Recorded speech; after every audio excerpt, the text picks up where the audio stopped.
Nagapadayon kita mga kauturan kag kabyanan kag sa sining bahin sang aton nga programa. Matapos nga mapamatian naton ang Salmo 31 paagi sa isa ka musika, karon ato naman nga batunon ang mga nagalalabot nga mga mensahe sa aton paagi sa aton nga mga connections online. May yara kita nga presensya sa X o kon Twitter. Kag paagi sa aton nga account nga mong NRC is Inspirational, ginasunod naton ang account ni Pope Francis nga Pontifex. Kag diri nagabaton kita sang mga mensahe nagagikan sa aton balaan nga amay. Ang mensahe diri ni Pope Francis nga aton iga-share sa subong nga adlaw nga edisyon sang aton nga palatuntunan sa kahanginan amo ini. Makapila bala ka bisis nga ang mga katigulangan ginapahigad lamang nga may katulad nga pamatasan sang pag-abandonar, kag ini minatuod gid, kag makabigman naton ini nga isa ka nakatago nga euthanasia o kon mercy killing. Resulta ini sang isa ka kultura nga nagapatumbaya kag ini makatalagam sa aton bugos nga kalibutan. Gani ginapanawagan kita nga aton nga pamalabagan ining makahililo nga sahi sang kultura. Ang kultura nga nagapaiway kag nagapahigad nga may pagpatumbaya. Okay, ang masunod sini aton nga pagabatunon ang dugang nga mensahe paagi na sa aton nga mga connections sa Facebook. Kag paagi sa aton nga pagsunod sang account ni Sister Mariket Reyes, aton nga pakigambitan ang iya nga mga pabutyag sa iya nga account. May account kita sa FB nga amo ang Seniors Inspirational. Kag aton nga ginatamyaw si Mariket kaupod sang iya bugos nga panimalay. Kag kalakip na dira Sanday Brad Fel kag ang mga kabataan kag kaapuhan. Ang mensahe ni Sis Mariket nagasiling, ang pagpangamuyo sang isa ka iloy para sa iya kabataan amo nga sila maghigugmaanay sa tagsa-tagsa bisan pa nga siya ang madula na sa ila. Okay? Kag paagi man sa account ni Sis Mariket, nakashare man kita sang mensahe nagikan sa kay Brother Edwin. Kag ang mensahe nagasiling, magaagi man kita sa kabudlayan, pero madaog naton ini kay ang mandadaog yari sa aton. Makadto na kita karon sa mensahe nagikan kay Sister Luz Aguilar sang Arevalo, distrito sining syudad, kagatapo man sang aton nga Arevalo chapter. Kag ang iya nga mensahe iya nga ginapalambot kaupod sang iya bugos nga panimalay. Lakip na ang pagpanamyaw para sa sini nga kahaponanon. Ang mensahe nagasiling, pahipuson nimo ang imo kaisipan kung ikaw na ang magtulog sa kagab-ihon, kag imo nga imbitaron ang kalinong sa imo espiritu. Okay, no? Gikan pagid sa isa pa naton ka abyan online nagasiling diri ang isa ka lola panumdum sang iya nga mga kaapuhan sa adlaw kag sa gabi. Yara sila tanan sa iya nga pagpangamuyo kag bisan pa nga indi niya sila upod, yara sila sa gihapon sa iya tagipusoon. Okay, no? Kag may pakigambit man diri sa aton nga mga dugang nga mga sharings nagikan sa aton nga mga kaabyanan online. Pero antisina unahonan anay naton ang nagikan sa kay Pope Francis nga sa diin ang aton nga Santo Papa pabutyag kon daw ano ka similar o kon daw ano nga mangin katulad ang isa ka ginharian o sa isa ka mangunguma ang ginharian sang Dios. Ang mangunguma nga nagatanom sang binhi kag ini tubo kag manginhamtong may pagkahalintulad sa iya sang Ginoo nga paghimo nga sa diin ang iya nga pulong iya pahamtang kaupod sang grasya dira man mismo sa aton mga kaugalingon kag dira ang iya pulong angkon sang pagkahamtong man paagi sa aton nga pagtuo. So si Pope Francis nag-eksplikar sini nga ang ginharian sang Dios may yara para sa aton nga imahin sa diin may mga tanom, may mga binhi nga ginatanom kag nagatubo kag mangin hamtong. Gani ang pangagda sang aton nga Santo Papa amo nga mangin masinaligon kita sa aton nga pag-ekspektar sa bug-os nga proseso bisan pa nga ini kinahanglan sang panahon agud nga aton nga mahinguyang kag kinahanglan man sang aton nga pagsalig kag sang aton nga pagkooperar sa sini nga buluhaton. Kag sa kaupod sa kalidad kag sa pagkaabonansya sang mga binhi kag sang isa ka maayo nga pagplastar sang talamnan ang isa ka mangunguma nagakinahanglan sang pasensya kag sang pagsalig. Amo ini ang obserbasyon sang aton nga Santo Papa. Kay aton man nahibal-an nga ang mga tanom wala nagatubo nga insigida kundi nga nagaamat-amat ini sa pag umuwad dira sa talamnan sa ilang pagtubo kag nagalapnag ang ilang presensya dira sa duta.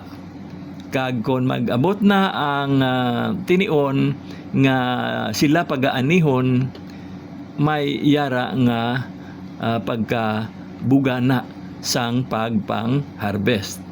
Kag daw ano balang milagro ang nagakatabo dira sa duta sa diin gintanom ini nga mga binhi kag may progreso nga nagakahanabo sa pag-abot sa tion sang pag-ani.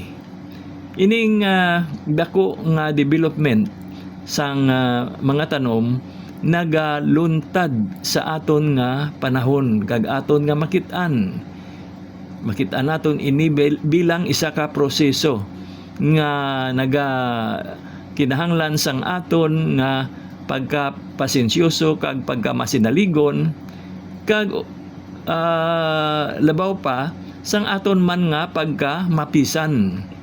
Kay pagkatapos naton nga masabog ang binhi, kinahanglan tatapon naton ini. Ginabunyagan naton ini kag ginahawanan ang duog sa diin naton ginatanom ang mga binhi agod nga magtubo ang mga tanom. Kag sa aton nga pagbasa sang ebanghelyo, daw amo man ini ang kahalintulad sang ginharian sang Dios. Kay ang Ginoo nagpahamtang sa aton sang mga binhi sang iya nga pulong kag sang iya nga grasya, mga maayo nga kag bugana nga mga binhi. Kag wala ini nagauntat sa pag-upod sa aton kag may paghulat sing pagkapasensyoso. Ang Ginoo nagatatap sa aton, permi gid ini nga yara sa aton ang iya nga pagtatap kag ang pagproseso sang aton kaugalingon nga pag-umwad yara na pahamtang sa pagsalig naton sa aton Amay sa langit. Kag ang Ginoo nagahatag sa aton sang tiempo nga sa diin ang mga binhi bukas, umwad kag develop agod nga ini sila mangin bunga sang maayo nga hinimuan. Siling ni Pope Francis, ang Ginoo maluyag gid nga makakita nga wala sing may nadula nga binhi sa iya nga ginatanom, kundi nga tanan ini makalabot sa pagkahamtong kag may pag-ani nga abonansya.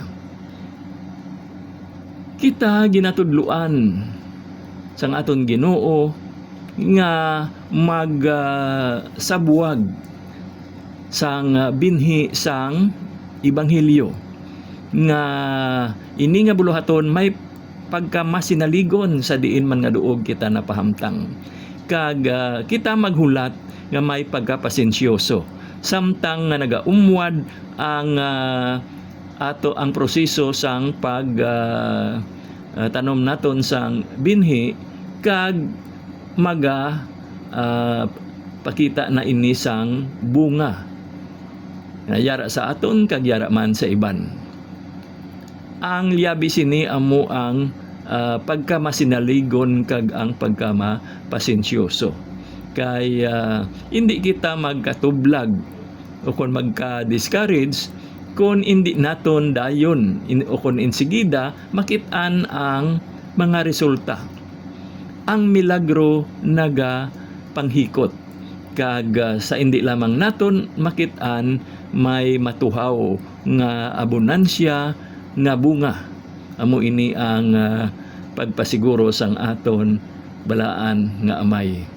Gani nga lantawon naton kung daw ano bala kita magsabuwag sang binhi sang pulong sang Dios nga may pagkamasinaligon sa aton kaugalingon nga kabuhi. Kag kung bala kita mga pasensyoso nga nagahulat sang resulta nga padayon sang aton nga hilimuon samtang ginapaabot naton ang mga resulta. Kag kita nakahibaluman nga mangin kalma lamang kita kag itugyan naton ang tanan naton nga mga buluhaton kag mga kabudlayan sa aton Ginoo. Kag hindi man naton na pagkalimtan mga kauturan kag kaabyanan ang halimbawa nga ginpakita sa aton sang aton mahal nga Eloy Birhen Maria nga siya nag-welcome gid, nag-abi-abi gid sang binhi sang pulong sang aton Amay sa langit. Ang binhi nga luntad sa iya man mismo kaugalingon, kag nagtubo, kag nagangkon sang bunga nga sa aton nga pag lantaw sang resulta nangin makabig naton na maalwan kag masinaligon ang aton mahal nga Iloy sa iya nga pag patigayon sang binhi sang ebanghelyo. Amen. Okay, no? So amo ini ang mga na pakigambitan naton nagikan kay Pope Francis. Kag dugang padiri sa aton nga mga buluhaton sa pagpalapnag sang ebanghelyo, dapat naton dumdumon sa permi naton diri ginabungat nga ang buluhaton o kon ulobrahon naton bahin sang bahin sa pag palapnag naton sang ebanghelyo, wala sing ginalantaw nga limiti sa panahon, wala sing retirement sa buluhaton bahin sa ebanghelyo. So amo ini ang gina-stress naton diri nga sa pihak sang edad na naton bilang mga senior citizens, yara sa gihapon ang aton nga ikasarang agod nga aton nga mapalapnag ang binhi sang ebanghelyo.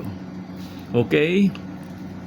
Dugang naton nga mga sharing gikan sa isa naton ka abyan online, may tatlo siya ka mga ginpili nga mga bersikulo agod nga aton nga mapangamuyuan para sa aton nga proteksyon o kon sa pagpangapin man sa aton. Ang una diri amo ang Salmo 91. Pangamuyoon naton sa aton Amay sa langit nga iya ipadala ang iya mga anghel agod nga gwardyahan kita kag proteksyonan man kita sa aton nga mga buluhaton kag sa aton mga alagyan. Gani pasalamatan naton ang aton Ginoo sa iya pagka mabinantayon nga pagtatap sa aton. Ang ikaduha diri amo ang yara na pahamtang sa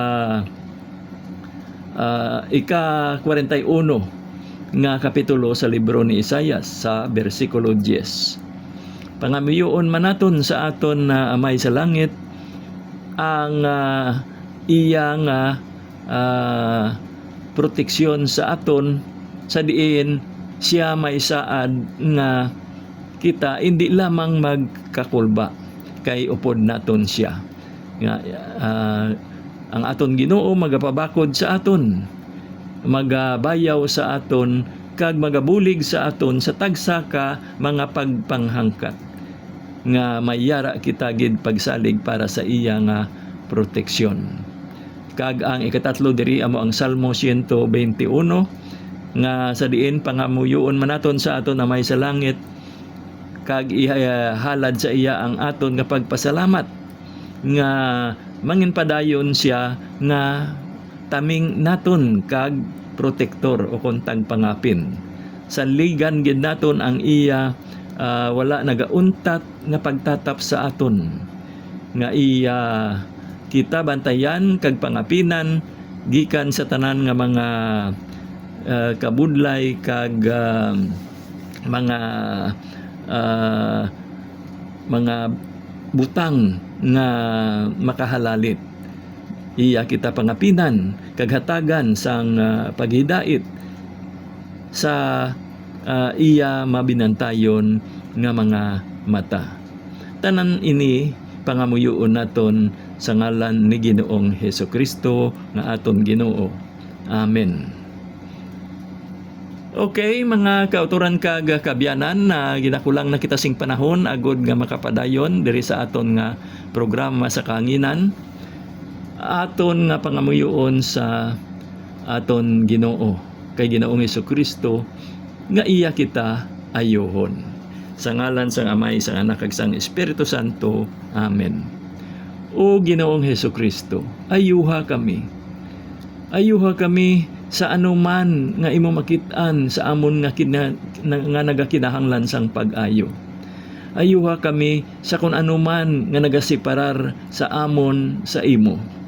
Ayuha ang amon mga memorya, ang amon tagipusoon, ang amon emosyon, ang amon espiritu, ang amon kalawasan kag ang amon kalag. Ipahamtang sa amon ang imo mga kamot nga may kaalwan kag kalulo, kag ayuha kami paagi sa imo nga gugma sa amon. Amen. Ang tanan naton nga pagpangamuyo sa sining nga palatuntunan paagi ini sa aton Ginoong Hesukristo. Amen. So, magatakop na ang aton nga subong nga adlaw nga edisyon sang programa. Kag ini nga programa naton nagabalik tagsa ka Miyerkules nga adlaw sa sini nga takna. Ini si Brother Ninyonar nga nagasiling, may God bless us all.